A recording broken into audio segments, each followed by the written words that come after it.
ಜಾತ್ರಾ ಮಹೋತ್ಸವ ನಡೀತಾ ಇದೆ. ಈ ಕಾರ್ಯಕ್ರಮಕ್ಕೆ ಭಾಗಿಯಾಗಿದ್ದೀರಾ. ಈ ದೇವಾಲಯದ ವಿಶೇಷತೆ ಏನು ಸರ್? ಇಲ್ಲಿ ಕರ್ನಳ್ಳಿ ಬಸವೇಶ್ವರ ಸ್ವಾಮಿ ದೇವಸ್ಥಾನ ಅಂದರೆ ಎಲ್ಲರಿಗೂ ಪರಿಚಿತ. ಯಾಕೆ ಇಡೀ ನಮ್ಮ ಕರ್ನಾಟಕದಿಂದ ಜನ ಬರ್ತಾರೆ ಇಲ್ಲಿ. ಪ್ರತಿ ಸೋಮವಾರ ಇಲ್ಲಿ ಬಸವಣ್ಣನ ಕರು ಬಸವಣ್ಣ ಹಸು ಕರು ಹಾಕ್ತಾರೆ. ಪ್ರತಿ ಸೋಮವಾರ ಬಂದು ಇಲ್ಲಿ ಪೂಜೆ ಮಾಡ್ಕೊಂಡು ಹೋಗ್ತಾರೆ ಕರು ಹಾಕಿದಾಗ. ಮತ್ತು ಪ್ರತಿ ವರ್ಷ ಬಸವ ಜಯಂತಿ ದಿವಸ ಇಲ್ಲಿ ಸುತ್ತಮುತ್ತ ಹಳ್ಳಿಯಿಂದ ತೇರು ಎಳೆದು ಮತ್ತು ಕುರ್ಚಿಗಳು ತಗೊಂಬರ್ತಾರೆ. ಪುರ ಮತ್ತು ಸುಭಾಷಿಂದ ದೇವರುಗಳು ತಗೊಂಡು ಪ್ರತಿ ವರ್ಷ ವಿಜೃಂಭಣೆಯಿಂದ ಬ್ರಹ್ಮರಥೋತ್ಸವ ಮಾಡ್ತಾರೆ ಸರ್ ಪ್ರತಿ ವರ್ಷ.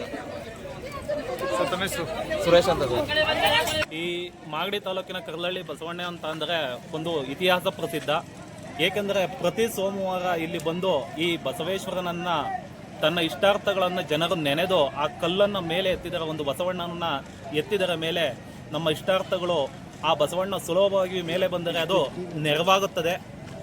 ಆ ಬಸವಣ್ಣ ಸುಲಭವಾಗಿ ಕೈ ಮೇಲೆ ಬಂದರೆ ಅದು ನಮ್ಮ ಇಷ್ಟಾರ್ಥಗಳು ನೆರವೇರುತ್ತದೆ. ಇಲ್ಲವಾದರೆ ಆ ಬಸವಣ್ಣ ಎಷ್ಟೇ ನಾವು ಕಷ್ಟಪಟ್ಟು ಎತ್ತಿದರೂ ಮೇಲೆ ಬರುವುದಿಲ್ಲ ಎಂಬುದು ಈ ದೇವಸ್ಥಾನದ ಒಂದು ವಿಶೇಷ. ಇಲ್ಲಿ ಪ್ರತಿ ಸೋಮವಾರ ವಿಶೇಷವಾದಂತಹ ಪೂಜೆ ಪುನಸ್ಕಾರಗಳು ನಡೆಯುತ್ತವೆ.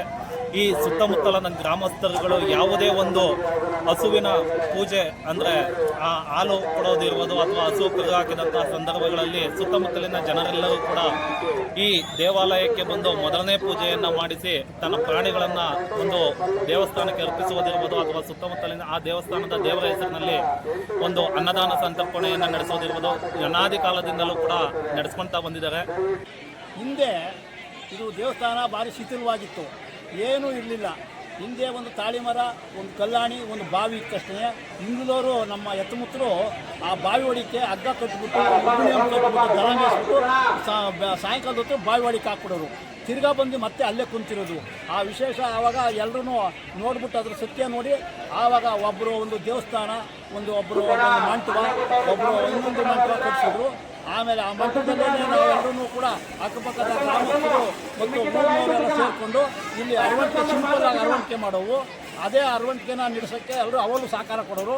ಇವಾಗ ದೊಡ್ಡದಾಗಿ ಎಲ್ಲರೂ ಸಹಕಾರ ಕೊಟ್ಟರು.